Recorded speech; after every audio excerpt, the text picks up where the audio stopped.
The Denver Nuggets stumble on Friday night against the New York Knicks and lose Jamal Murray in the process. Nazem Kadri makes his return to the Colorado Avalanche, and Broncos free agency is underway on today's Shapiro and Piro.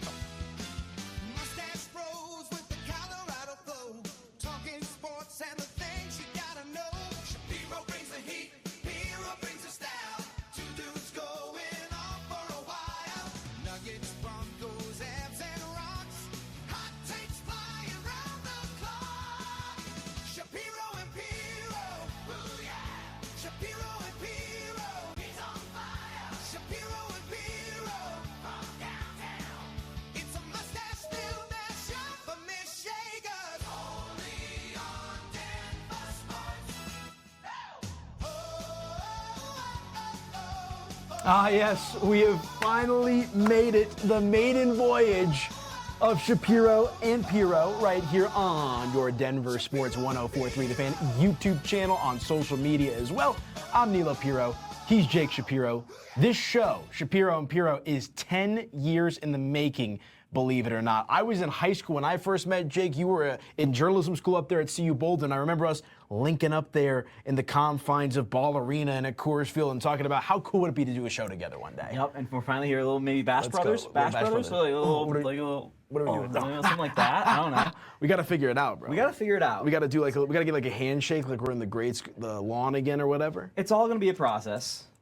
We're in the works here, as you can see, but we're glad you joined us. We've been doing this behind the scenes, in media tables, at my wedding, just going over immaculate grids. I'll never forget that. About to get married, and we're doing an immaculate grid to calm my nerves. Like, this is the sports nerds show here at Denver Sports. We love sports more than anyone. We're going to try and give you a little bit of a fresh approach to it, and we're really, really excited to do this show. And like Aniello said, we've been working on it for a long, long time. Yeah, weekdays 3 p.m. right here on the Denver Sports YouTube channel and some corresponding social media outlets as well. You can follow him on social media at Shapalicious. I am at Media by AP if you guys want to keep the conversation going. But to Jake's point, this is going to be fun. Think about the sports content that you grew up with coming home from school and middle school and high school, right? That has kind of disappeared to a certain extent in the sports landscape. We're going to try to bring it back and have our own little twist on it and have some fun here. At the end of the day, this show is supposed to be fun. We're chopping it up. Like we said, immaculate grids at his wedding. Think about yourself at a bar stool or like at a lunch table with your boys and your gals. Yeah. Like, that's what it's going to be. I mean, come on. It's like, you know, all the sports we talked about growing up, all this video game culture that we grew up around, all the card collection, like this is the stuff we love about sports, and we want it to come through that we do love sports, and we understand that you love sports as well if you're tuning into denversports.com and all of our YouTube pages. So we're really excited to be here. We're excited that you're here on our maiden voyage, and we're excited to grow and do all sorts of different things. So this is going to be a big project, and this is where you're going to hopefully, you know, look to us every single day at 3 o'clock at Monday through Friday. Well, let's get into the sports, and I hate to kind of start out with like an injury nugget, no pun intended there, but thankfully it is good news. Collective sigh of relief, as if you watched the game between the Denver Nuggets and the New York Knicks go down on Friday, you saw Jamal Murray right before halftime go into the locker room, helped off to the court by Jonas Valanciunas and Peyton Watson with an apparent ankle injury. You texted our group chat and it was like, the world is on fire. Nuggets basketball is over. Like, Jamal may have just broken his ankle. It does not seem to be the case with that. Jamal Murray listed his day-to-day. There's a chance he'll play this week as well. No need to sound the alarms on Jamal Murray, even though it felt that way in the moment. Yeah, I mean, anytime Jamal Murray goes down with an injury, even when sometimes I'm like, oh man, he'll be okay, because Jamal's a really tough guy, I just get flashbacks to you-know-what, because you know, the Nuggets window, in a way, was heavily affected by Jamal's knee injury, right? Like, there was 2 chances with the best player in the world to win a championship that were robbed from the Denver Nuggets because Jamal Murray was hurt, and that's unfortunate. That will live on. But you look at the injury that he had against the New York Knickerbockers, and, you know, I was freaking out because when you watch it, it's like the ankle really turns, right? Like, the ankle really goes down, and you're thinking, oh, man, like, of course he steps on Jokic's foot, very similar to like the way Jokic stepped on Spencer Jones's foot and he got hurt. That's me like slipping on the ice last Friday. That's what it looks like. Were you skating? You should have seen me leaving the studio after our test show. I almost face planted. Oh my God. I was about to eat it. I've never fallen on ice once in my life. Good for you. Okay. Good for you. Well, there is ice under where Jamal Murray did fall. So, I mean, in a way, I guess he did fall on ice. But yeah, Jamal, I mean, I was really scared. But like you said, hopefully he plays tonight. There is a chance Jamal is a go tonight. And it was so disappointing because you look at what happened with the Nuggets, and it's like this was the first time all of these guys were playing together since November 12th, and they last a total of 5 minutes on the floor together. We really have no idea what this team looks like. And even if Jamal plays tonight, like Aaron's 2 games back from an injury, Jamal's like on a hobbled ankle, and it's the Thunder without Hartenstein and Caruso. So we still don't know what this team is going to look like. Ultimately, AP, I just want to see this team play a bunch of games together because I don't think you could learn a lot about that game against the Knicks with them healthy because I think the air got taken out of the arena when Jamal went down. Think about that for just a moment. 5 minutes with the projected starting 5 so far for this Denver Nuggets team this season after the beginning of November. I mean, I just have to kind of sit back and laugh at it because it's just like, it's so absurd. And obviously, naturally, in the moment when Jamal Murray goes down, I'm like, oh my gosh, like this team just can't catch a break. And that is the reality situation. They really can't catch a break when it comes to the injury bug. But it has just been a doomed season from an injury perspective, and it's been frustrating. I mean, I remember doing shows with you and talking about this team, about how entering this year, I love the Jonas Valanciunas, I love Tim Hardaway Jr., Bruce Brown. I truly believe the only thing that could derail this Denver Nuggets team is injuries. And unfortunately for us, Jake, it seems like that's happening before our eyes. No, and it's feeling to a certain extent like this is not the season. Like this isn't the year from the underside of the world, but like this is a year that just hasn't gone the way the Nuggets needed to. It's gone awry in every single way, and it comes to fruition in the sense that on November 12th, and then they play the first time again all together on March 6th or whatever that was. And it's the worst loss in the history of the Denver Nuggets franchise at Ball Arena, tying them with the 1998 squad. You look at the box score, and the Nuggets just got massacred in this game. I mean, the fact Deron Holmes is even on this box score because he was one of the Nuggets' best players in this game, and he only played in the fourth quarter. 142 to 103, and to your point, it's the Nuggets' worst home loss since they lost to the Chicago Bulls back in 1998. We're talking about the Jordan Pippen Bulls. And that Nuggets team only won 11 games that season, if memory serves me correct. And they also lost by 39. So, it's again, tied for the worst loss in Nuggets home history. What is going on? And let's have the conversation here, because I was going back and forth with some friends, and they're going all doom and gloom. What is wrong with this team? Do you think the loss against the Knicks, and frankly, the manner in which it played out, is that because of Jamal Murray going down and the wind being taken out of the team's sails? Is that because Denver was on the second night of a back-to-back after a really high-level engagement against the Los Angeles Lakers? Is it a combination of both of those things? Like, how do you try to rationalize the loss to the Knicks? Yeah, I'm going to tell you, just honestly, I think there's a lot of schedule problems with the Nuggets this year. Like, they've had scheduled losses, whether it's this Knicks game or you go back a couple weeks ago with that Golden State Warriors game. And I'm not just complaining and crying uncle right now in March.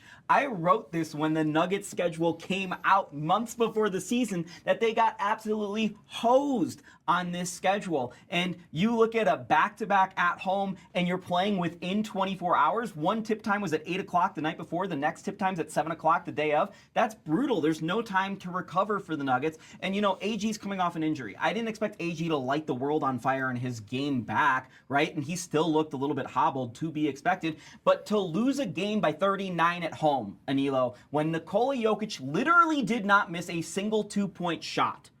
Whatever's happening with the wind being taken out of the sails, I actually thought the Nuggets were playing good defense in the first quarter. When that is a fact, that Jokic was that good in that game, and the Nuggets lose by 39 to another contender, it's red flags galore for this team. Yeah, I mean, the Knicks were absolutely on fire in this game. They shot 47% from 3. Denver was only 20%. 8 for 40 were the Nuggets from beyond the arc. So maybe their legs weren't with them. Again, Jamal Murray going down. Would have been interesting to see how the second half of that game played out. The Nuggets also shot under 50% from the field in that game against the New York Knicks. So it's like the ultimate high of beating the Lakers, right? And I know there was a lot of copium going around Nuggets Nation about like, oh my gosh, we beat the Lakers. Did you see how good we looked? We're back. Just to go to this cellar once again with this loss against the New York Knicks. So which team is it? Is it the team that beat the Lakers? Is it the team that lost to the Knicks? Is it because of Jamal Murray? We'll find out And I was going to say thankfully, but I'm not sure. So I'm not so sure Denver should be thankful with who they play tonight. But they do have another opportunity to go out there and try to get right and take care of business against a team that has been a thorn in their side going back to last year's playoff and in 2 games this season. Some would say a lightning bolt in the tushy. Yeah, the big bad Oklahoma City Thunder. Denver taking on them here tonight on this Monday. Yeah, and this is the best team in the NBA, the Oklahoma City Thunder. And yeah, they've been shorthanded and they've had their own injury issues, which is to be expected when a team wins a title, right? That next year can be a little bit of a piecing it together, so to speak.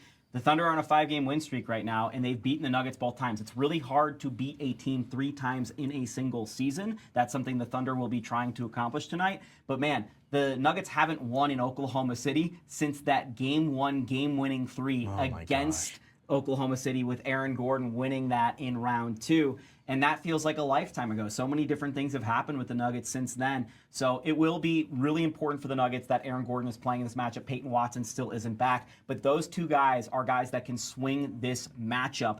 You saw how bad it looked without those guys in that game that led to all of this drama, which we'll get into in a second, in their last meeting about 10 days ago. That's kind of the undercurrent of this one. But in terms of a matchup perspective, the Nuggets have beaten the Lakers. They lost the Knicks. I said they kind of need to go through the stretch 4-1. They play the Rockets on Wednesday. They play the Spurs on Thursday. So you have to find a way, in my opinion, to beat the Thunder on the road, beat the Rockets back in Denver, and then go to San Antonio on Thursday on a back-to-back and find a way to win that game. And the Spurs have looked like the best team in basketball, if not one of the 3 best teams in basketball now for months. This is such a tough stretch of basketball for the Nuggets, and of course, they have to slay this demon at some point, whether it's now or later. Otherwise, they've got no chance. Yeah, and obviously we all think back to the playoffs from last season, and you pushed the Oklahoma City Thunder, the eventual NBA champions, to Game 7, and I remember you and I talking about, like, I thought they had a chance to win that series. I mean, if Michael Porter Jr.'s shoulder isn't banged up, maybe they do win that series, but it's been a much different kind of vibe through the first 2 games, and I understand that Denver pushed Oklahoma City to their limits in that last matchup about 10 days ago or so. But now you're going to have to wipe the slate clean. Like, there's questions if Jamal Murray is going to play. And I think the one lasting memory that everybody in Nuggets Nation and really just hoop heads in general have with this matchup between the Oklahoma City Thunder and the Denver Nuggets is this Lu Dort backslide scenario. Second of the season and 186th of his career, and then McCain on the other end scores. And Jokic hits the deck. He doesn't like it. Gets in the face of Dort. Jalen Williams comes in, and Jokic and Jalen Williams do battle. Now the coaches come in along with some teammates to break things up. Jokic and Jalen Williams face to face right now. This started early. Jokic and Gilgeous-Alexander. Necessary physical contact. But to say unnecessary and excessive, that's an automatic ejection. The right leg of Dort, correct. You assume that's what the officials saw there? It was unnecessary and excessive to stick that right leg out and trip Jokic? Do you agree with it being a flagrant 2? I thought it was a flagrant 1, to be perfectly frank with you.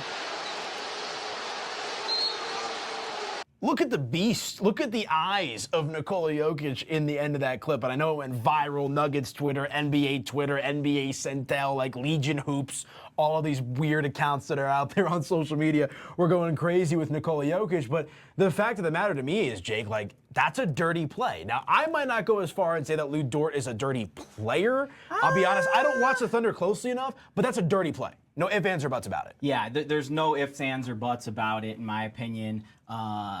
I do think that Lu Dort has shown a propensity for dirty play over the course of time. Like, I am not surprised that he is the one who did that, right? But that in itself, to me, I was instantly like, that's not just an ejection, that's a suspension. And I thought it was really funny in the clip that Doris Burke is talking about. It's a flagrant 1 out of flagrant 2. Dude went out of his way and tripped a 300-pound man, sending him to the floor, and it's one of the best players in the history of basketball. Like, if we're not protecting Nikola Jokic, what are we doing here? Yeah, I mean, it was just ridiculous. Like, I was actually on vacation at the time of that play, and I was watching the game with my my girlfriend's grandfather, and we're both like, huh? Like, it's like that meme from, who is that? Leonardo DiCaprio, I think? It's like, yeah. What? Yeah. Once Upon a Time in Hollywood, I think. And it's just like, what the hell is that play? Like, what is going on? And it speaks to the chippiness between the Denver Nuggets and the Oklahoma City, which is ultimately consistently high-level basketball. That said, Lu Dort kind of apologized, kind of admitted that he went over the line here. That was unnecessary. I shouldn't have done it. I got the worst of it by getting thrown out. That's a physical game. There's limits to it, and I went over the limit, Lu Dort. Do we accept? Of course you went over the limit. Yeah. And no, I don't accept it because he's doing this stuff all the time. And you'll hear from David Adelman in just a moment on what he thought of that apology as well. But I look at that apology from Lu Dort, and I think that you did something that was really heinous. And then you say, oh, sorry, I did that heinous thing. I had no intent there. Of course there was intent there, right? Like, that's the part that bothers me. It's one thing if, like, me and you are playing hoops and, like, I clear you out and I hit you in the face with an elbow and I'm like, my bad, man. Like, there was no intent behind it. But Lu Dort went out of his way to trip and possibly injure the knee of a guy who just missed a month with a knee injury. And I think Nikola Jokic said it best when talking about this a couple days later. An unnecessary move and a necessary reaction. It was a necessary reaction by me. What do you make of that? Because I personally loved that because I was thinking in that game, I said to my wife, I said, I want Jokic to get kicked out of this game because he needs to set the tone like he did with the Miami Heat and the Morris Twins. I am not to be trifled with. And that message got across the NBA, and it seems the Thunder are the only one that don't understand that message, and Jokic reset that tone. Yeah, at some point, and look, we understand that Nikola Jokic is a very stoic person, right? Kind of leads by example, not really a vocal leader all the time for this Denver Nuggets team, but you can only poke the bear so much. And here's what I will say. I think Jokic has respect for Oklahoma City. He said that on the record about how they play basketball and the level of greatness that they've been able to achieve, but that was just a flat-out dirty play, and you have to stand up for yourself or stand up for your teammates. I mean, that is akin to like sweep the leg in Karate Kid. Roger Clemens throwing the ball at Mike Piazza's head in the 2000 World Series. Like, it's in that vein. It's just something that you shouldn't do, and I understand that Lu Dort kind of walked it back, but I love the quote from Nikola Jokic. David Adelman, though, had some thoughts about the play, what it meant, the apology. Here's what DA had to say about the situation. That he understood well, in looking back, why you guys were pissed off at the foul on Jokic. Does that mean anything? No. He acknowledged it? No. Good. Yeah, no is the answer. It's no, I don't accept the apology. And there's a reason for that. It's because he tried to injure one of the best players in basketball, Yes. and there's no overcoming that. But Aniello, I turn the conversation to next, which is this game tonight. Do you expect there to be any lingering bad blood between these teams? Do you expect any cheap shots or bad blood between these teams? Because personally, if I'm David Adelman, the coach of the Denver Nuggets, I'm sending Jonas Valanciunas out there with one goal in mind. Really? So you're thinking Jonas Valanciunas plays the old enforcer role in hockey? I'm gooning it the heck up. See, I don't think that's the case. I just don't think, like, say what you want to say about Oklahoma City. I don't think Denver necessarily has, like, a bad bone in their body unless they're provoked. And I understand they were provoked in this situation, but I think Denver's more focused about winning a freaking basketball game. Like, I don't know what going out there and getting Lu Dort and getting some revenge and getting your lick back does for this Denver Nuggets team right now. Like, maybe it lights a fire under them, but, like, this is not the bad boy Pistons. They have not had a moment that brings them together this year. They have not like come together except for that stretch without Jokic. It felt like they went together and, you know, that was a lot of the bench guys and whatever. But it doesn't feel like there's been a moment that all of these guys can claim to and said, this is the moment, this is our identity of our team. I think if Jonas Valanciunas or a Christian Brown or a Bruce Brown goes out there and does something that maybe does cross the line tonight, it can rally the Nuggets together as a team, kind of like Nolan Arenado did back in the day when he said, screw these Padres, I'm going after all of them at once, and this team is rallying behind me. And I think that had a huge effect on the Rockies clubhouse of how much they fight. One of the problems with this Denver Nuggets team, and we've had this problem including on Friday night against the Knicks, ever since Malone left, it feels like they don't fight the same way. They're not in games, they let go of the rope. If they show some physicality tonight in a way that does come up to that line and maybe even crosses it, I think that's something the Nuggets can claim proudly. Yeah, I'm not going to hold my breath. I agree with you. But here's what I will say, too.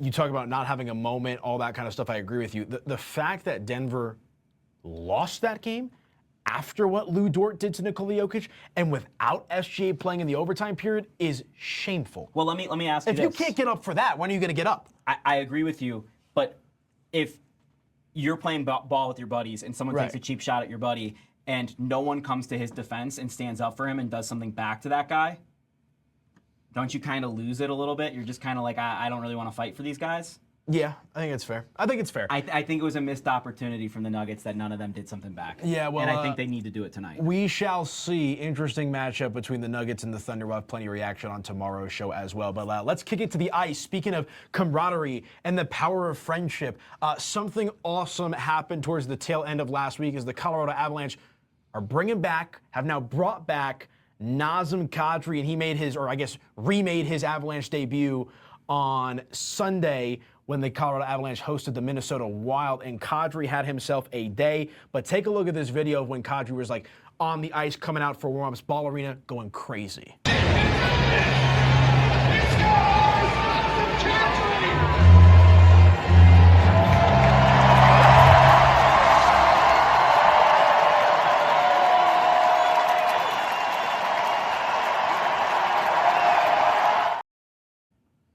Yeah, AP, I love the reaction. I love the welcome home Nas. Awesome. The moments, I saw some signs that we still stand with Nas, calling back to that awesome playoff moment where he shoved it up a bunch of racist face, like that's what happened. And he had that hat trick in St. Louis. You know, and I'm not going to discredit Nas at all because he had an assist on one of the goals in his first game back. But one of the things that was so key about that 2022 Avalanche Cup run is that all of the guys that they acquired at the trade deadline made contributions up and down the lineup. And I look at what the Colorado Avalanche did this weekend with these guys, and it wasn't just Nazem Kadri. You had Kulak join the party. You had Nicholas Waugh score last night. Like, these guys are contributing up and down the lineup, and it leads to the Avs having 2 shootout wins against 2 really tough opponents in Dallas and Minnesota. Yeah, no, 100%. And you know what's interesting about the Nazem Kadri dynamic too is it was not just Kadri, but you point out all these different guys, Kadri, Waugh, among others, that are stepping up and making an impact. And these are 2 wins against 2 really big opponents in the Minnesota Wild and the Dallas Stars. And when you look at Nazem Kadri and how he came out and played like his hair was on fire in his debut, I guess you could say, for the Avalanche of this season. I mean, getting the scoring started for Colorado in this game as well. Making an impact right away was Nazem Kadri with the assist to Nathan MacKinnon. Now, it would have been poetic. He had an opportunity to ice the game and win the game in that penalty shootout. So close. Was not able to convert. Close. But you still saw right away the impact and the beloved nature that Nazem Kadri brings to this team. I mean, what a cool moment at Ball Arena. Yeah, and you know, there was some confusion on the broadcast whether McKinnon was eligible. He was. So the Avs made a choice to try and give Kadri that moment, which was really cool. But I did look at the power play, which is just brutal the other night against Minnesota, and it's been rough for a large portion of this season. And I'm hoping Kadri can maybe form some toughness on the power play for the Avs and just give them a different look. I think it's a little tough without Gabriel Landeskog right now because he does so much dirty work in front of the net. But yeah, Kadri coming back, being part of this team. The vibes are incredible. This does feel like what I thought the Nuggets were going to feel like at this point in the year. Yeah. But it does feel like right now, if I were to put my money on either one of the two, I would say the Avs are most likely to be having a parade down 17th Street in front of Union Station of the 2 teams. And I love the way they played this weekend against 2 really tough teams that are near the top of the standings, right? Like, it's 3 of the best teams in hockey, these 3 teams. And unfortunately, because of the stupid playoff system, 2 of the 3 of them aren't going to play in the Western Conference Finals. But where the Avs are right now with their goal differential, which I think is really important in hockey, and where their current streak is, and a couple games ahead, I mean, the Avs should be able to cruise towards the end of the season and really find their way into the playoffs and maybe even rest guys a little bit towards the last couple games. Yeah, no doubt. And now the Avalanche have won 5 games in a row, which is absolutely sensational. And they figured out how to win in the shootout. Exactly. I mean, both of those games on Friday and Sunday were absolutely electric from start to finish. I mean, different scenarios. The Dallas Stars were riding a 10-game win streak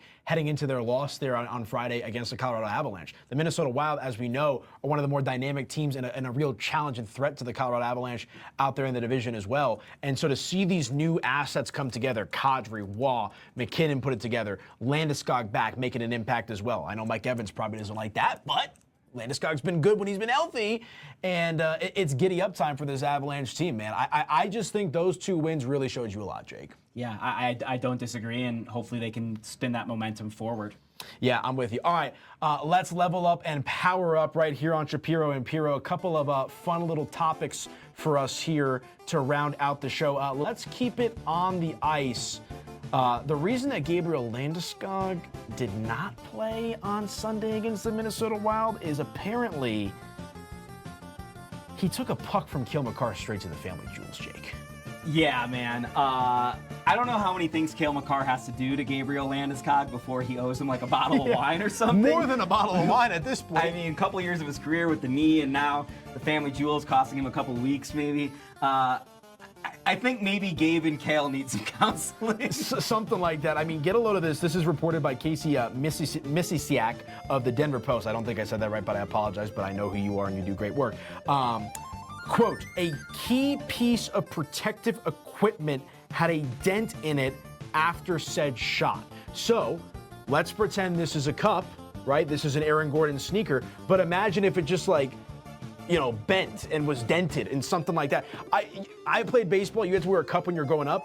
I can't even imagine how hard that puck must have come in to dent a cup. I didn't wear a cup playing baseball. Well, and I caught. You're built. That's insane. That's insane. But thoughts, prayers, well wishes with Gabriel Landeskog. Hopeful his family jewels are doing better. But that is tough. A couple of Broncos nuggets that we want to get off the chest here. They signed a handful of familiar faces. Adam Troutman is back. Sam Ehlinger is back. Justin Sternad is back. Quick thoughts on any of these three internal signings that Denver made? Yeah, one, I'm going to start with Troutman. I think him coming back is a sign that maybe the Broncos aren't going to be as aggressive in the tight end market as we had hoped, because Evan Ingram is probably going to come back as well, and Troutman will stay here. So that's one target that the Broncos won't be targeting for Bo Nix, so to speak.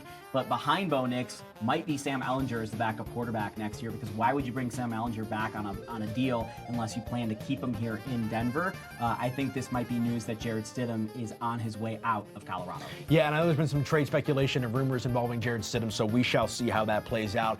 Sam Ehlinger gets a one-year, $2 million deal. Justin Sternad getting a three-year, $18 million contract that includes $10 million guaranteed. And for Adam Troutman, it's a three-year, $17 million pact. I think of those three, the Troutman one kind of makes me scratch my head the most. He is a Sean Payton guy, so I understand it from that perspective. Good locker room guy. Yeah, 100%. So that it is what it is. But I think the real meat on the bone when it comes to the Broncos and free agency is they're sitting back. I don't know if George Payton forgot that it was daylight savings today. There was an expectation that Denver was going to be uber aggressive to go out there and sign a running back. Travis Etienne, off the board. Kenneth Walker, off the board. They're not interested in Tyler Algier, and Denver ends up pivoting back to old pal J.K. Dobbins. They sign him to a contract to bring him back. What do you make of the move? I love J.K. Dobbins. I think he's a heck of a running back. The issue is, like we know about Dobbins because it happened last year and he missed the important games, is he is very injury prone. So the Broncos better have a good backup plan behind Dobbins, and maybe Harvey in year 2 looks a lot better. I kind of have some doubts about Harvey being a bell cow at any point in his NFL career, but Dobbins, before he got hurt, was one of the 3 best running backs in football last year, and that's with an offensive line that I have some pretty big questions about, at least from a run blocking perspective. They were asleep at the wheel, and let's give credit where credit is due. Apparently they were in on Travis Etienne, but he got paid a big amount of money, wanted to stay in New Orleans, and Kenneth Walker signing with the Kansas City Chiefs. So it will be J.K. Dobbins. We'll see what they do with R.J. Harvey, maybe at the draft, maybe another free agent. But you got to say, they're worse today than they were yesterday because John Franklin Myers leaves as well. Yeah, that's a big one. And that's not a surprise. Look, when you pay Zach Allen, Nick Bonito, Jonathan Cooper, someone's going to have to be the odd man out. And unfortunately, it was JFM who signed for the Tennessee Titans. And we had questions about this team and how talented they were last year throughout the course of the season, even through the AFC Championship game. So when we're sitting on day 1 of free agency and they've lost talent and not gained it, it does feel a little bit concerning. Yeah, and I think it's underwhelming, right? Like, looking at the moves, like, I understand bringing back Sternad. I guess I can rationalize Sam Ehlinger and Adam Troutman, and even J.K. Dobbins to a certain extent. J.K. Dobbins was in the middle of a career year before he ended up being injured. I think R.J. Harvey showed some signs as well, but when you were on the precipice of making a Super Bowl, you were in the AFC Championship game, you want to see this team push their chips into the center of the table, and none of the moves Denver's really made so far are reflective of that. Now, maybe it's reflective of their internal belief and how close they were and how they feel this season plays out if Bo were healthy, but I digress. You would maybe want to see a little bit more aggressiveness from the team in this offseason, or at least at the start of free agency. But holding pattern, holding firm, Denver Broncos bringing back some key internal pieces, minus JFM. Okay, before we get out of here, on the football side of things as well, but the collegiate side of things, that is, Coach Prime made an interesting announcement today, Jake. Well, on Friday, he told, and this was reported by one of my students, Harrison Simeon, so shout out my guy, Deion is going to roll without a special teams coordinator, at least for now and perhaps in the season. He did this in 2024, the first season of Deion Sanders in Boulder, and the special teams in Boulder that season were an absolute disaster. And they went out, and one of their big hires was a special teams coordinator. The Buffs have stunk at special teams the entire time Deion's been there, and I think that's because he's not that good of a coach, right? That's a whole other conversation to have. But to have a turnover with both your defensive coordinator and admit you're not having a special teams coordinator, and we're 1 week into spring ball, I really don't understand the makeup of what's going on inside that program, and I have some real big concerns about this year. And apparently he says the coaching staff is the best it's ever been. Well, last year he said the roster was the best it's ever been. We saw how that went. Yeah, not having a special teams coordinator is kind of crazy. And you're a CU Buff alum, I am not. I've been more of a Deion guy than you have personally, but even I'm kind of like, what the heck is going to happen to the Colorado Buffaloes upcoming this season? Obviously, we shall see, but that is the perplexing news that CU will not have a special teams coordinator. Let us know what you think of that, because I don't really know what to say. Yeah, when the sports guys don't know what to say, it might be a problem. Yeah, it's a bit bizarre, but all right, good stuff for us today here on Shapiro and Piro. It is our maiden voyage. On your way out the door, if you're watching on YouTube, hit that like button, smash that subscribe button. It really helps us out here on the channel. I'm on social at Media by AP. Appalicious, again, Monday through Friday, 3 p.m., Denver Sports YouTube channel. Make sure to join us. Get involved in the comment section. We love and appreciate each and every one of you. Shout out to super producer Dan as well behind the glass. That's it for us. Talk to you guys on Tuesday. Let's go Nuggets.